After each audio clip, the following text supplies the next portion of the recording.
My brother stopped me at his restaurant door like I was a stranger, while he smiled inside as the self-made owner. Every oven, every bill, and every signed paper still had my name behind it. So I didn't beg to enter. I let the room learn who really paid for his dream. My brother banned me from his restaurant's grand opening at 7:18 on a Friday night. I remember the exact minute because I was standing under the blue neon sign I had paid for, holding a small gift bag with our mother's old recipe spoon inside, while a hostess in a black dress checked a clipboard and told me my name was not on the list. Behind the glass doors, I could see my brother Brenner, laughing with the mayor, a food critic, three local investors, and our father, who had not smiled that proudly at me in almost 15 years. There were candles on every table, champagne in every hand, and a line of people taking pictures in front of the wall that said, "Built from nothing." That line was funny to me because the ovens in that kitchen were still being paid for by my credit, the seafood in the walk-in cooler had been ordered on my vendor account, and the lease on that beautiful brick building stayed alive because my signature was sitting under the word guarantor. I did not scream. I did not make a scene. I only looked through the glass at my brother, and when he finally came to the door, wearing the chef coat I had bought him, he said, "Tamsin, don't make this awkward. Tonight is for the people who believed in me." I almost laughed, not because it was funny, but because I had believed in him so hard it had cost me $163,000, most of my savings, and 3 years of sleep. So I turned around, walked back to my car, and opened the folder on the passenger seat. Brenner thought he had kept me outside his dream. He did not know I still had the papers that held the walls up. My name is Tamsin Rourke. I was 34 years old when my brother opened the Blue Lantern table in Harbor Point, Maine, a town where the fishing boats came in before sunrise, and every person with a little money thought they understood food because they had once eaten lobster on vacation. I worked as a payroll specialist for a boat repair company during the day and did small business bookkeeping at night.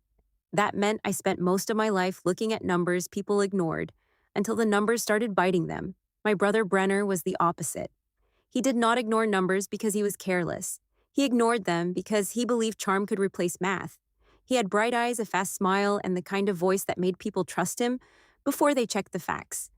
When we were kids, our mother Leora used to say, "Brenner sells the dream. Tamsin makes sure the lights stay on." She said it with love, and back then, it sounded cute. Later, it became the most accurate warning anyone ever gave me. Our mother cooked at a small place called Harbor Diner for 26 years. She made fish chowder thick enough to hold a spoon straight up, blueberry skillet cake with burnt sugar edges, and a peppered chicken pot pie that people ordered even in July when the weather was too hot for sensible food. She kept her recipes in a green notebook with a cracked spine and coffee stains on the cover. She never called it valuable. She called it my little kitchen brain. When she got sick, the notebook stayed beside her bed, and sometimes, even when she could not eat, she would open it and tell Brenner how much time went into the chowder or remind me which vendors overcharged for scallops. She died in October, when the harbor was gray and the gulls screamed over the docks like they knew something was leaving. Brenner was 23, I was 27. Our father, Alton Rourke, did not fall apart loudly. He just became soft around the edges, like a man slowly erased by weather. He still went to work at the marina office, still paid his electric bill, still answered the phone, but something in him moved backward. He started treating Brenner like the last living piece of my mother, and treating me like the person responsible for keeping that piece safe. Brenner talked about opening a restaurant almost immediately after the funeral. At first, I thought it was grief. People do strange things when they lose the person who made the house feel warm. He would sit at our mother's kitchen table with the green notebook open and say, "People loved her food, Tams. We could make something real out of this." I would remind him that restaurants were not dreams with tablecloths. They were rent, permits, payroll, spoilage, insurance, taxes, equipment repair, health inspections, and 10,000 small costs that did not care about family memories. Brenner would listen for about 30 seconds, then smile and say, "That is why I have you." That sentence should have scared me more than it did. But my father would look at me from across the table and say, "Your mother would have liked seeing her food live somewhere." He did not say, "Please risk your life savings for your brother." He did not have to. In our family, the loudest requests were always hidden inside soft sentences. For 2 years, I said no. Brenner worked at 3 kitchens and left all 3. One chef was too controlling. One owner didn't respect creativity. One brunch place fired him after he changed the menu without approval and doubled the food cost in a week. Still, he kept talking about the Blue Lantern table like it already existed. He sketched logos on napkins. He looked at vacant storefronts. He told people he was working on a coastal comfort food concept inspired by our mother's recipes. I watched him tell that story at birthdays, holiday dinners, even in line at the grocery store. People loved it. They loved the grieving son with a dream. Nobody asked who would pay the first month's payroll. Nobody asked whose credit would survive if the dream failed. That was always my part, the invisible part, the part that did not make anyone clap. Then the old Brindle building opened up on Cutter Street. It was red brick, 2 stories, with tall windows facing the harbor and a faded painted sign from when it had been a chandlery 80 years earlier. The owner was Odette Brindle, a woman in her late 60s with silver hair, sharp shoes, and eyes that made people tell the truth without understanding why. Brenner took me to see it on a wet March morning. Rain tapped on the windows, and the whole place smelled like old wood and salt. He stood in the empty dining room and looked like a boy staring at Christmas lights. "This is it," he whispered. I wanted to say no. I wanted to remind him that his bank account had less than $800 in it, and his credit score was an insult to arithmetic. But then he walked to the back wall and said, "Mom's chowder would belong here." That was how he got me, not with a business plan, not with proof. With our mother's ghost standing between us in an empty room, the lease required a security deposit, renovation advance, proof of operating capital, and a personal guarantee. Brenner had none of it. I had savings, a clean credit history, and a bad habit of confusing responsibility with love, so I sat in Odette Brindle's office and signed my name where Brenner could not. I paid $31,000 to secure the building and start renovations. I paid $68,000 toward kitchen equipment because the bank would not touch Brenner without a guarantor. When the walk-in cooler failed inspection, I covered $22,000 more. When the first seafood supplier refused credit, I opened the account under my consulting business and let Brenner order against it. When the staff needed training pay before revenue existed, I advanced $18,000 for payroll. There were smaller amounts, too, the kind people forget because they do not arrive with dramatic music. Permit fees, linen deposits, fire suppression repairs, menu printing, point-of-sale setup, insurance, wine inventory, a hood cleaning bill, a sign permit, pest control, and a $1,000 emergency because Brenner ordered the wrong size prep tables and acted like gravity had betrayed him. By the time the Blue Lantern table had plates on shelves and chairs on the floor, I had $163,000 tied to my brother's dream. I did not give him all of that without conditions. I am not foolish. Though love has made me look foolish more than once, we signed a private agreement in the office of Calder Wren, a small business attorney with a calm face and a habit of tapping documents twice before explaining bad news. The agreement said my funding would be treated as secured startup debt. Brenner had to provide monthly reports, repay me through a fixed percentage of profits after opening, and keep all supplier accounts current. It also said he had no right to market our mother's original recipe notebook as his personal property. I owned the notebook because our mother left it to me. Brenner could use the recipes for the restaurant as long as the business stayed honest about family ownership and financial responsibility. He signed every page, so did I. Calder kept a copy. I put mine in a blue folder in my home office. Brenner hugged me in the parking lot afterward and said, "You will never regret this." I wanted that to be true so badly that I ignored the part of me that already knew better. For a while, the work felt almost beautiful. The old building came alive. The floors were refinished. The bar got built from reclaimed pine. I found the blue glass lanterns that hung over the tables. Brenner hired a real chef named Wells and Cade, a quiet man with tattooed hands and a serious face who could take our mother's simple recipes and make them restaurant-ready without killing their soul. Welson respected food in a way Brenner respected attention. He tested the chowder 8 times before he was satisfied. He lowered the salt in the pot pie filling. He added brown butter to the blueberry skillet cake and made it better than I remembered, though I never admitted that out loud. Brenner handled tastings and interviews. Perrin Ashby handled the image. She was Brenner's girlfriend, a polished woman with copper hair, white blazers, and a phone that seemed attached to her hand. She built the restaurant's social media page from 0 to 20,000 followers in 3 months. I will give her credit for that. She knew how to make people want a table before the restaurant even opened. The problem was the story she sold. The posts were beautiful and wrong. A self-made chef brings his late mother's recipes back to Harbor Point. Brenner Rourke built the Blue Lantern table from nothing but grief, grit, and a dream. One man, one notebook, one promise to his mother. I read those captions while sitting at my kitchen table at midnight, reconciling invoices Brenner had not looked at. My name was never mentioned, not once. At first I told myself it did not matter. I did not want to be famous. I did not need strangers thanking me for making sure the insurance policy did not lapse. But being private is not the same as being erased. That is a lesson I learned slowly, then all at once. The first real warning came from Wilson. It was a Tuesday night, 2 weeks before opening. I had gone to the restaurant after work to review payroll forms because Brenner had entered 2 employees under the wrong tax status, which is exactly the kind of mistake that becomes expensive while people are still calling it small. Wilson was alone in the kitchen, cleaning down a station. He looked at the stack of folders in my arms and said, "You know he tells people you just help with receipts, right?" I looked up. He did not smile. "Who says that?" I asked, though I already knew. "Brenner, Perrin, sometimes your dad. They say you are the numbers person, helpful, but not really part of the restaurant." I stood there under the bright kitchen lights, holding payroll forms for a restaurant where I had financed the range, the cooler, the slicer, and the first 2 payroll cycles. "Helpful," I said. Wilson dried his hands on a towel.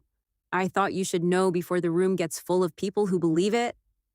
That was Wilson. He did not comfort. He clarified. I asked Brenner about it the next day. We were standing near the bar while Perrine arranged little cards for a preview tasting. "Why am I not in the opening materials?" I asked. Brenner looked annoyed before I even finished the sentence. "Because you don't like attention." "I do like accuracy." He laughed like I had made a joke. "Tamsin, you are important, but you are not the face of this. People come for the chef, the story, the food. They don't come for spreadsheets." Perrin looked up from the table and gave me a smile that was not cruel, just practiced. "We have to keep the branding clean," she said. "Too many names confuse people." I stared at her for a second, then at my brother. "My money did not confuse anyone when the cooler broke." Brenner's face tightened. "Do we have to do this now?" That was his favorite question. It made the problem sound like my timing, not his behavior. My father made it worse, as fathers often do when they mistake silence for peace. He pulled me aside near the front window and said, "Let your brother have this night when it comes. He needs confidence." I wanted to ask what I needed. I wanted to ask why Brenner's confidence was always more important than my credit, my savings, my time, my name. But Alton had that tired look on his face, the one that made every hard conversation feel like kicking a wounded dog. So I said, "I am not trying to take anything from him." My father patted my shoulder in a way that felt like closing a drawer. "Good girl," he said. I was 34 years old, and I had just spent 6 figures keeping his son's dream alive. Good girl. Those 2 words sat in my chest like a stone. The invitation arrived by email 4 days before the opening.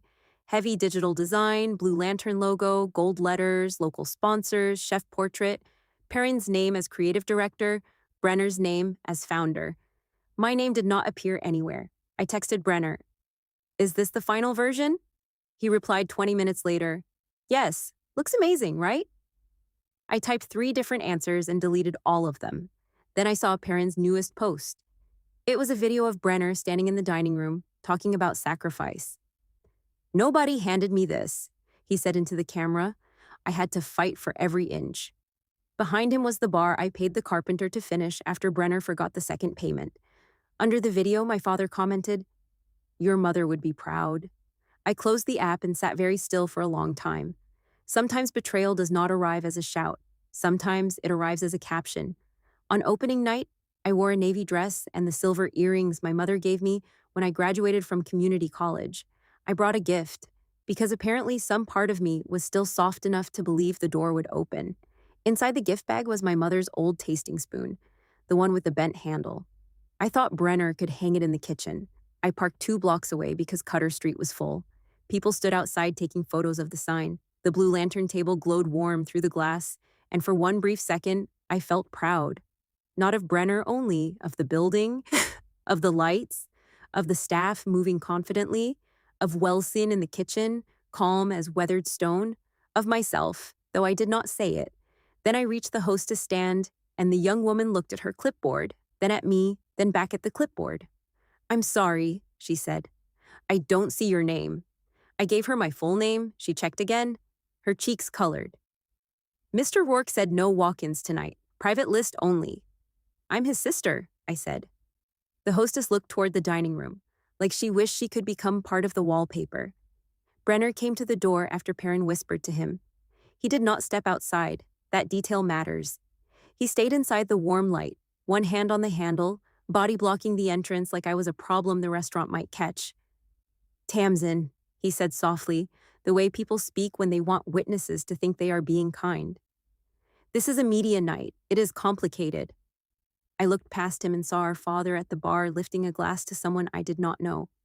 "Complicated how?" I asked. Brenner's smile flickered. "You have been stressed, and I cannot risk a scene." A scene.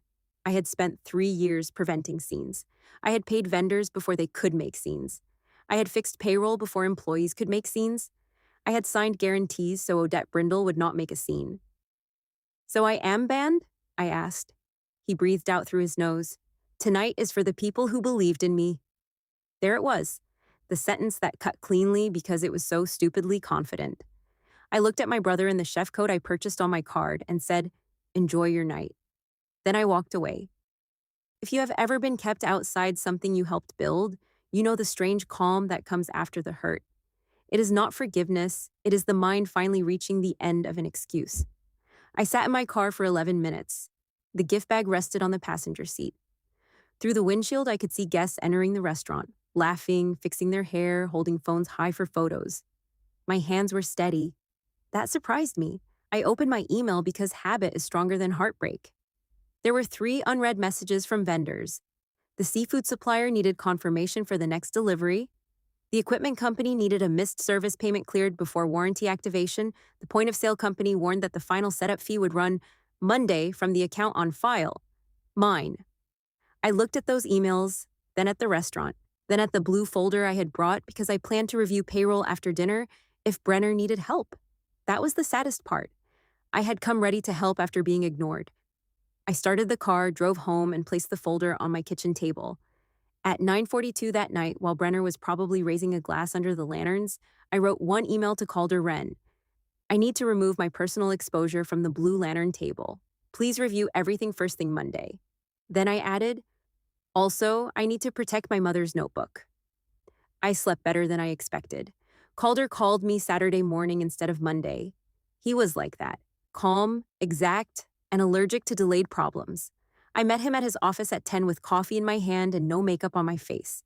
He reviewed the lease guarantee, supplier accounts, equipment financing, private debt agreement, insurance binder, and recipe license.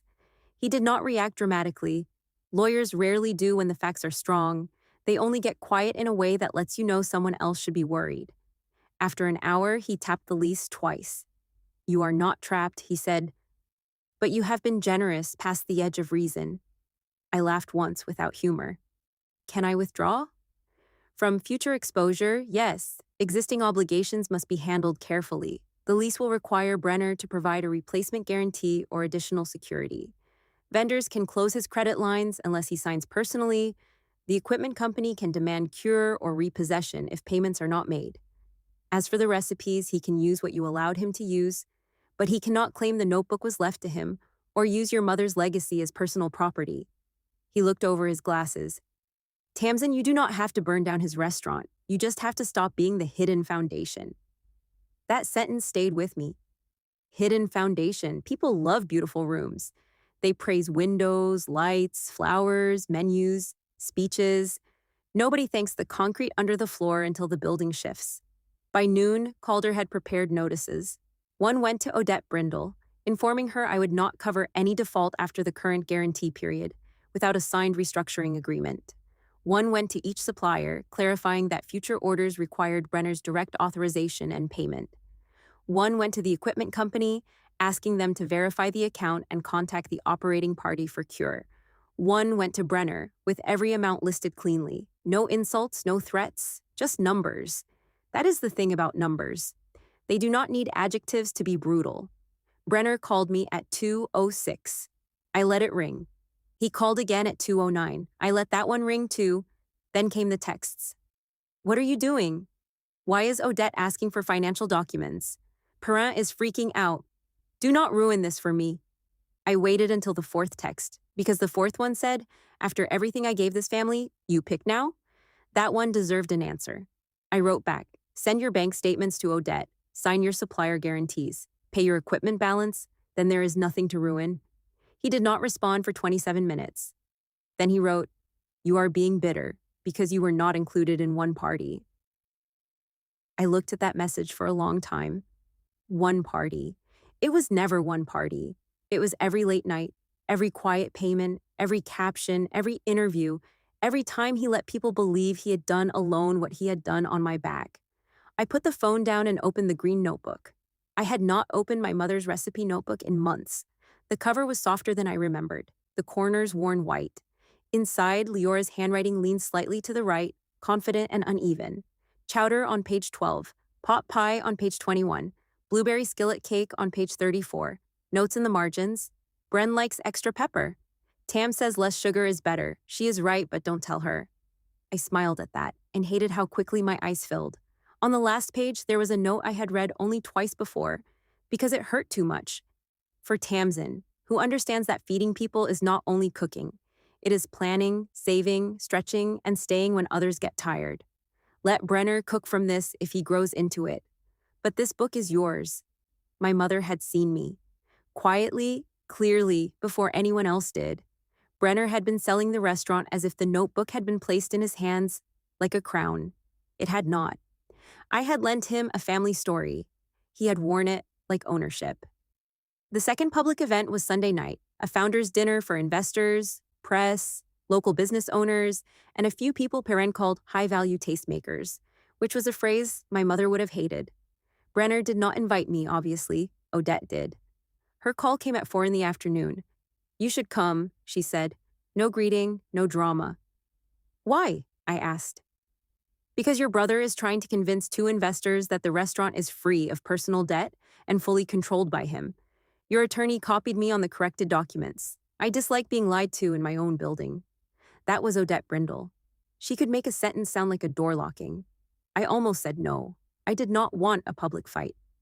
Then Odette said, people are about to put money into a picture with you erased from it. If you stay home, the lie gets one more good night. I looked at the green notebook on my table, at my mother's last page, at the gift bag still unopened by the door. I'll be there, I said. I arrived halfway through Brenner's speech. Not by accident. Calder told me timing mattered, but I think I also wanted to hear what he would say when he believed I was not in the room. The dining room was full, warmer than it had been from outside the glass. The blue lanterns glowed over polished tables. Plates moved through the room, chowder in white bowls, scallops with corn, small squares of blueberry cake. Wilson saw me first from the kitchen pass. He did not smile, but his shoulders eased. Odette stood near the bar with a folder under one arm. Calder stood beside her in a gray suit, looking like a man who had brought paperwork to a knife fight and expected to win. Perrin was near the front, phone ready, filming Brenner as he spoke. No one handed me this, Brenner said, voice full and warm. Every inch of this restaurant came from hard work, faith, and my promise to my mother. My father sat at the center table, eyes shining. Maribel Quince, the food critic, sat 2 seats away with a pen in her hand. That was the moment I understood something. Brenner was not lying because he forgot the truth. He was lying because the truth made him smaller. Odette moved first. She did not raise her voice. She simply stepped into the open space between tables and said, Brenner, before you continue, I need the replacement guarantor documents signed tonight. The room shifted. Not much, but enough. People love a speech. They love a correction more. Brenner blinked. Odette, can we do this later? No, she said. You told these investors the lease was fully secured by you. It is not. Your sister is still the guarantor, and she has declined future exposure. Perrin lowered her phone.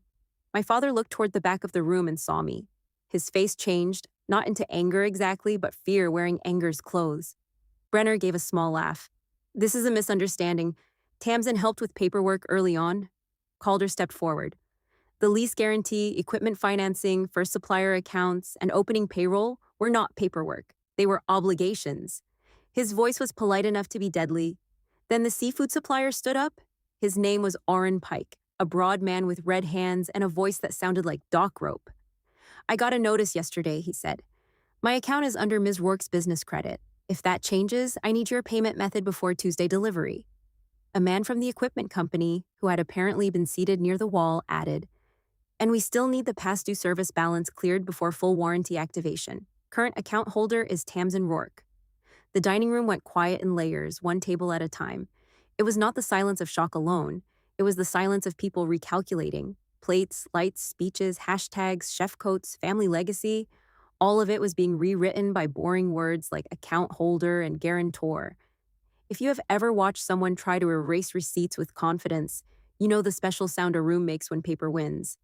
Brenner looked at me then. Really looked.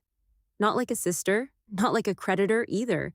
Like a locked door he had not known was connected to the fire alarm.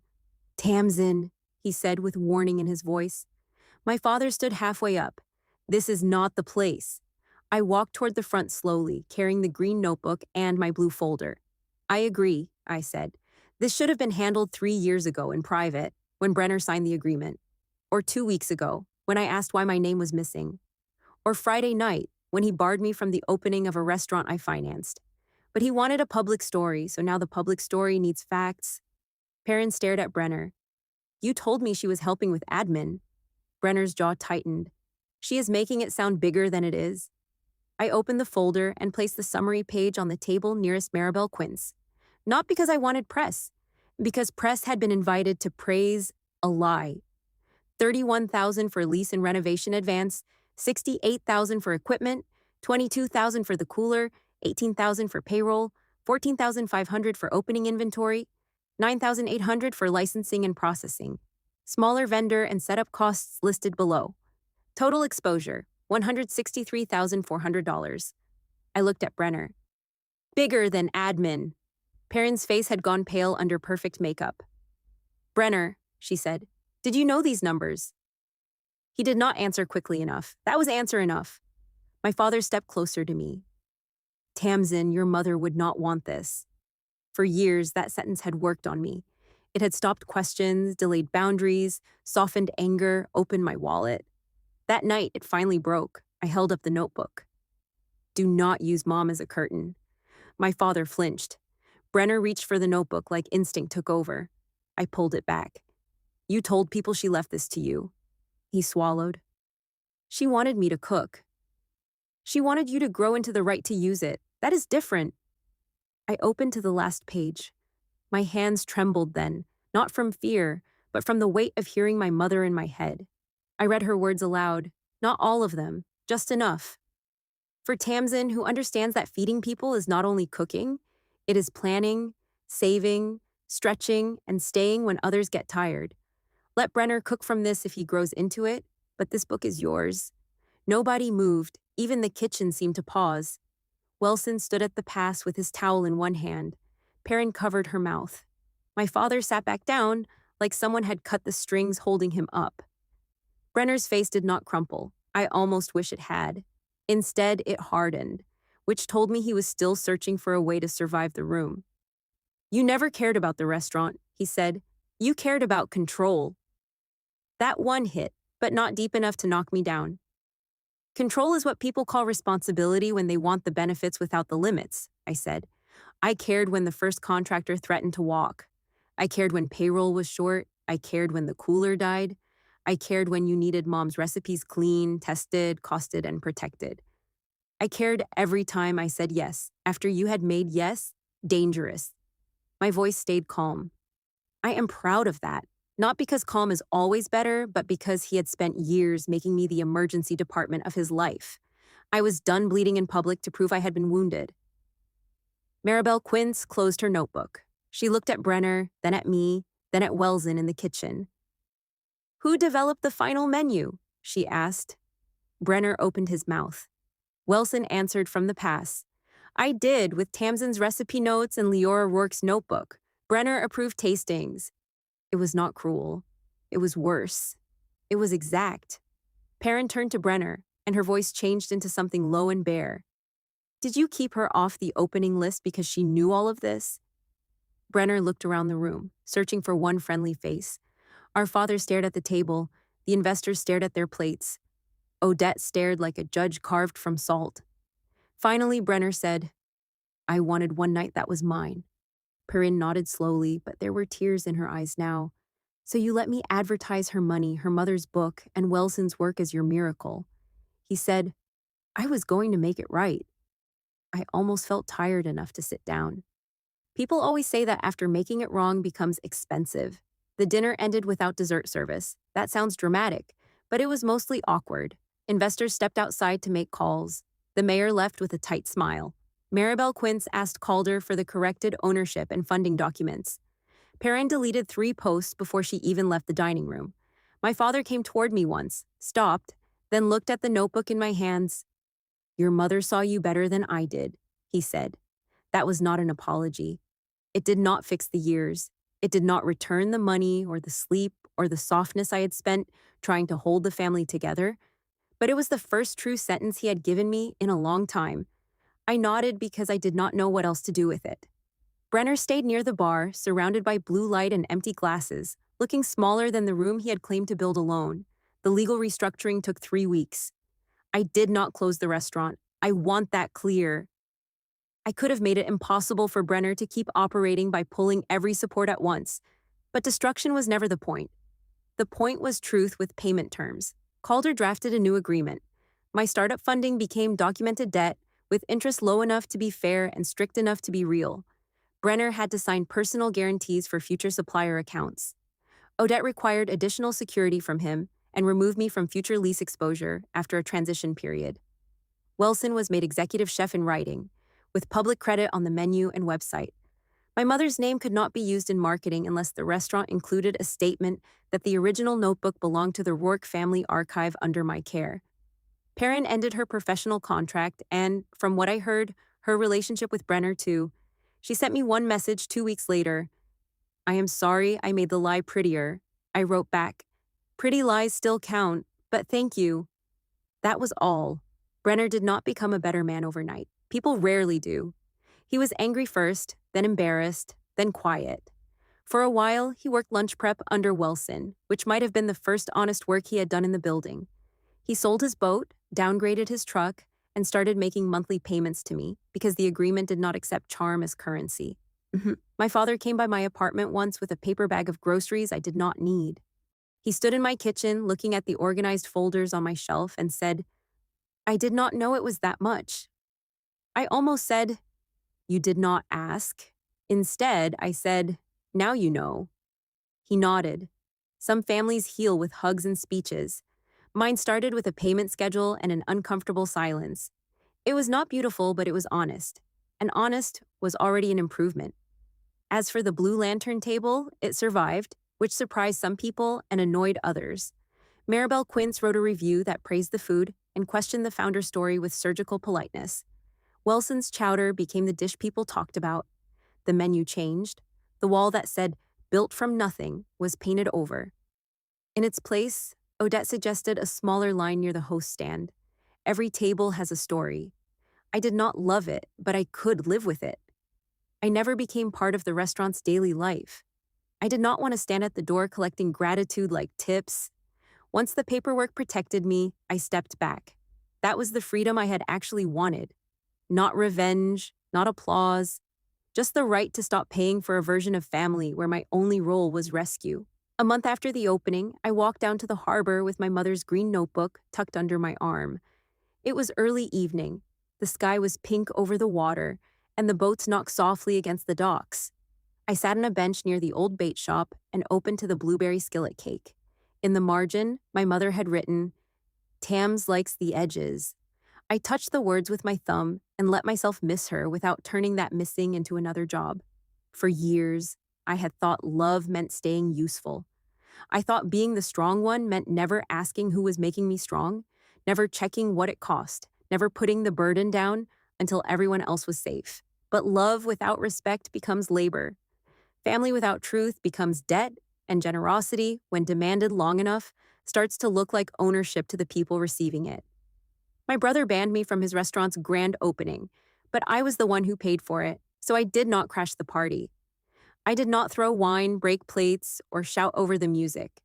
I let the documents speak in the room where his lie had been getting applause. I let the lease, the invoices, the vendor accounts, and my mother's own handwriting stand where I had been told I did not belong. Brenner wanted one night that was his. He got it. Then the morning came, and the bills still had names on them. Mine came off, his stayed. If this story hit close to home, tell me what you would have done. Would you have walked away quietly, exposed everything sooner, or let him lose the restaurant completely? And remember this, helping someone build their dream is love. Letting them lock you outside of it is not. Commentary, discussion, explanation, and lessons. Let's pause right at the restaurant door, because that is where this story really shows its teeth. Tamsin is not standing outside some random place. She is standing outside the dream she helped build. She is standing under the sign she paid for. She is holding a gift from her dead mother. And still, the person at the door tells her, "Your name is not on the list." That one moment explains the whole family, because sometimes people do not remove you from their life all at once. First, they remove your name from the invitation. Then they remove your credit from the story. Then they remove your pain from the conversation. And one day, you are standing outside a room that exists because of you. And the hardest part is this. Tamsin did not come there to fight. She did not come with a folder in her hand, ready to expose everyone. She came with a gift bag. That tells us she still had hope. She still wanted the night to be normal. She still wanted to be proud of Brenner. She still wanted to believe that maybe, after all the missing credit and all the fake social media posts, her brother would at least open the door and say, "My sister is here." That is what makes the insult so deep. The betrayal is not only that he banned her. The betrayal is that he knew exactly what she had done and still decided she was bad for his image. Now look at Brenner's line. "Tonight is for the people who believed in me." That line is not just rude. It is upside down. Tamsin believed in him before anyone else did. The bank did not believe in him. The landlord did not believe in him without a guarantee. The vendors did not believe in him without someone else's credit. Even his own work history did not prove he could carry this. But Tamsin believed in him with real risk. She believed in him with her savings, her credit score, her time, her late nights, and her signature. So when he says the night is for believers, what he really means is, tonight is for the people who clap for me, not the person who carried me. And that is something we need to talk about. Some people only respect support when it is invisible. As long as you are paying, fixing, correcting, covering, and cleaning up quietly, they call you helpful. But the second your name might need to be spoken, they call you difficult. The second you ask for basic credit, they say you want attention. The second you ask for repayment, they say you are making money more important than family. No, money was already important when they needed it from you. Credit was already important when they used yours. Family was already important when they asked you to sacrifice. So why does family suddenly become private, only when the truth might embarrass them? This is why Tamsin's calm reaction is powerful. She does not beg at the door. She does not perform pain for the guests. She does not scream through the glass. She leaves. And that silence is not weakness. That silence is a decision. It is the silence of a person who has finally understood that explaining will not fix someone who benefits from misunderstanding you. When a person already knows the truth and still chooses to erase you, you do not need a louder explanation. You need a boundary. Let's talk about the restaurant itself. The Blue Lantern table looks beautiful from the outside, warm lights, nice tables, chef coat, social media buzz, local guests, food critic, investors. But underneath that beauty is a hidden problem. The whole place is standing on Tamsin's risk. That is why the story works. The restaurant becomes a symbol. From the outside, it looks like Brenner's success. On paper, it looks like Tamsin's burden. And that is how many family situations work. The public sees the dreamer. The private documents show the person who paid for the dream. Brenner is not dangerous because he is evil in a loud way. He is dangerous because he is charming enough to make other people doubt the facts. He knows how to look grateful without being accountable. He knows how to sound emotional without being honest. He knows how to talk about his mother, his dream, his struggle, and his hard work. But when it is time to show payment records, he disappears behind feelings. That is a very real kind of manipulation. Not every lie is shouted. Some lies are dressed in inspiration. Some lies come with a nice logo and a perfect caption. And Perrin's role matters here. She is not the one who borrowed the money. She is not the one who signed the agreements. But she helped make the false story attractive. She took Brenner's version and polished it until the public wanted to believe it. Self-made chef, built from nothing, one man's promise to his mother. Those captions sound beautiful, but they erase the truth. This is a lesson for everyone watching. A story can be emotional and still be false. A brand can look honest and still be hiding someone. A person can cry about family legacy while using family as free labor. Now let's stop on the phrase, built from nothing. That line is almost insulting in this story. Nothing? There was a sister's savings. There was a clean credit history. There were vendor accounts. There was payroll money. There was a lease guarantee. There was a mother's recipe notebook. There was a chef who actually shaped the food. There was a landlord who trusted the sister's signature. That is not nothing. That is a lot of someone else's something. People love saying they built something from nothing because it sounds heroic. But sometimes nothing is just the word they use for people they do not want to thank. And then we have Alton, the father. He may not be the loud villain, but his silence is not innocent. He keeps asking Tamsin to understand Brenner. He keeps protecting Brenner's confidence. He keeps using the mother's memory like a soft weapon. That is painful because he should be the one saying, "My daughter is carrying too much." Instead, he acts like Tamsin's strength means she does not need care. This happens in families all the time. The responsible child becomes a tool. The emotional child becomes the priority. One child gets comfort, the other gets assignments. When Alton says, "Let your brother have this night," what he is really saying is, "Please keep being invisible so the family can feel peaceful." But peace built on one person's silence is not peace. It is pressure. And Tamsin has been living under that pressure for years. She is not just paying bills. She is protecting everyone from the consequences of Brenner's choices. That is a heavy role, and the family has made it sound normal. Now let's bring in Wilson, because he is a quiet but important character. Wilson does something very valuable. He tells the truth before the public collapse. He says, in his own way, they are reducing you to receipts. He does not rescue Tamsin. He does not make a dramatic speech. He simply confirms what she already feels. And sometimes that is exactly what a person needs. When you are used to being minimized, you start questioning yourself. You wonder if you are too sensitive. You wonder if maybe you should just let it go. Then one honest person says, "No, you are seeing it correctly." That kind of truth can wake you up. The strongest turn in the story is not when Tamsin exposes Brenner. The strongest turn is when she decides she will not be the hidden foundation anymore. That is a different kind of revenge.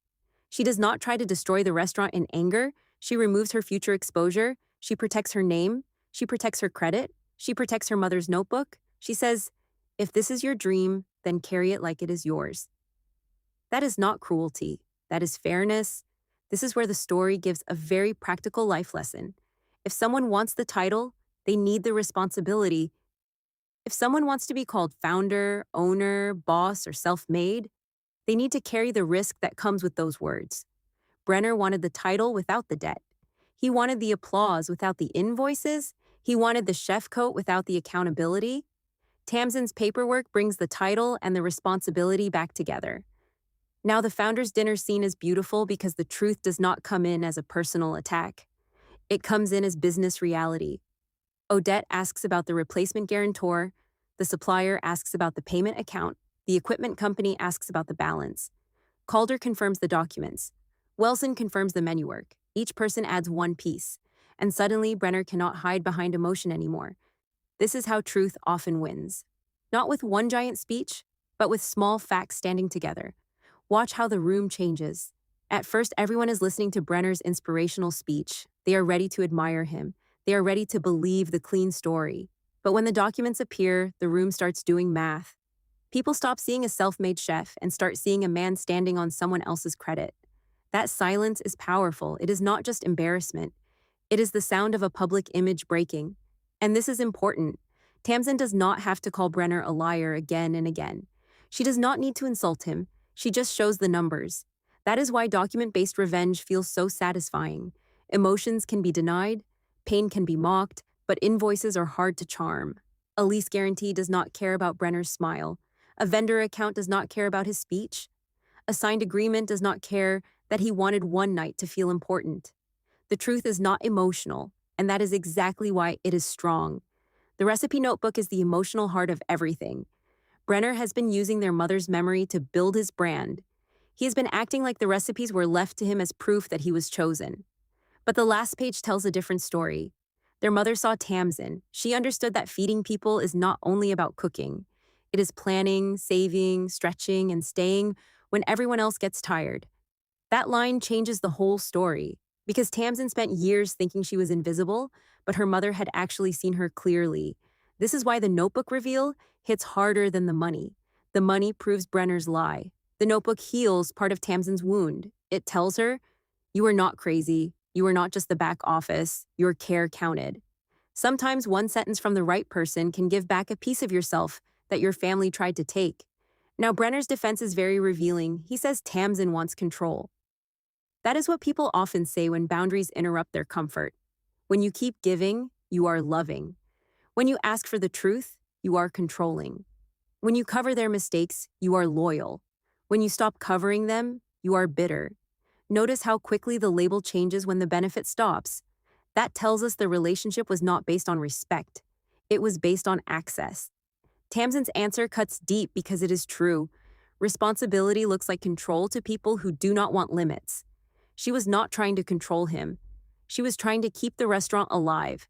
She was trying to protect the money, the vendors, the staff, the building, and her mother's name. Brenner enjoyed the protection until the protection came with a mirror. Perrin's reaction also gives the story a strong moral balance. She finally understands that she helped sell a lie. She says in effect, "You let me make her work look like your miracle." That line matters because it shows that image makers also have responsibility. If you help promote someone's story, you should care whether it is true.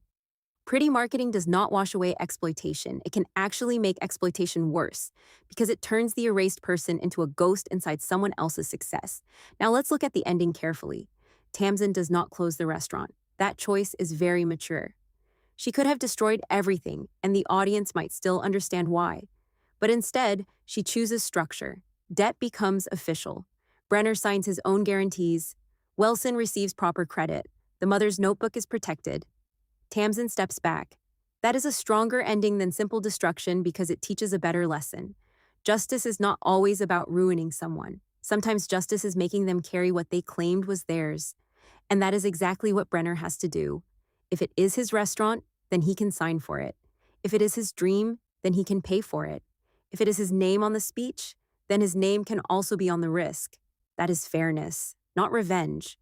Fairness only feels like revenge to people who were enjoying an unfair system. The father's line near the end is small but important. "Your mother saw you better than I did." That is not a perfect apology. It does not fix the past. It does not return the money. It does not erase the years of pressure, but it is honest. And sometimes in real family stories, you do not get a perfect ending. You get one honest sentence, one changed look, one uncomfortable silence, and then you decide what access people get after that. Tamsin does not run back into the old role. She does not become the family fixer again. She hears him, but she does not hand him the keys to her life. The final harbor scene is quiet, and that quiet matters. Tamsin is not celebrating in a loud way. She is not sitting on a throne. She is not laughing at Brenner's fall. She is sitting with her mother's notebook, finally free from the job of holding everyone up. That is real peace, not the kind that comes from everyone apologizing perfectly, the kind that comes when your name is protected, your risk is reduced, and your love is no longer being used as a payment method. So what is the big lesson here? First, never let people turn your sacrifice into their personal brand. If your money, labor, skill, or time helped build something, then the truth should not be treated like a threat. Second, do not confuse being supportive with being silent. You can help someone and still keep records. You can love family and still have agreements. You can believe in someone and still protect yourself. Another lesson is this: the people who benefit from your help may not always be the people who honor it. That is hard to accept, but it is important. Gratitude is not proven when someone needs you. Gratitude is proven when they have a chance to give you credit and choose to do it. Brenner failed at that. He did not fail because he needed help. Many people need help. He failed because after receiving help, he acted like help never existed. And for anyone watching who has been the Tamsin in their family, this story is a reminder. You are not selfish for wanting respect. You are not greedy for wanting repayment. You are not dramatic for wanting the truth spoken out loud. You are not controlling because you refuse to be financially exposed for someone who publicly erases you. Being the strong one does not mean being the silent one forever. In the end, Tamsin did not ban Brenner from his dream. She banned his lie from using her name, her credit, and her mother's legacy without permission. That is the difference. She did not destroy the restaurant. She made it honest. And sometimes honesty feels like destruction only because the lie had been standing there for too long. So when we hear the title again, it hits differently. My brother banned me from his restaurant's grand opening, but I was the one who paid for it. This is not just a dramatic line, it is the whole message.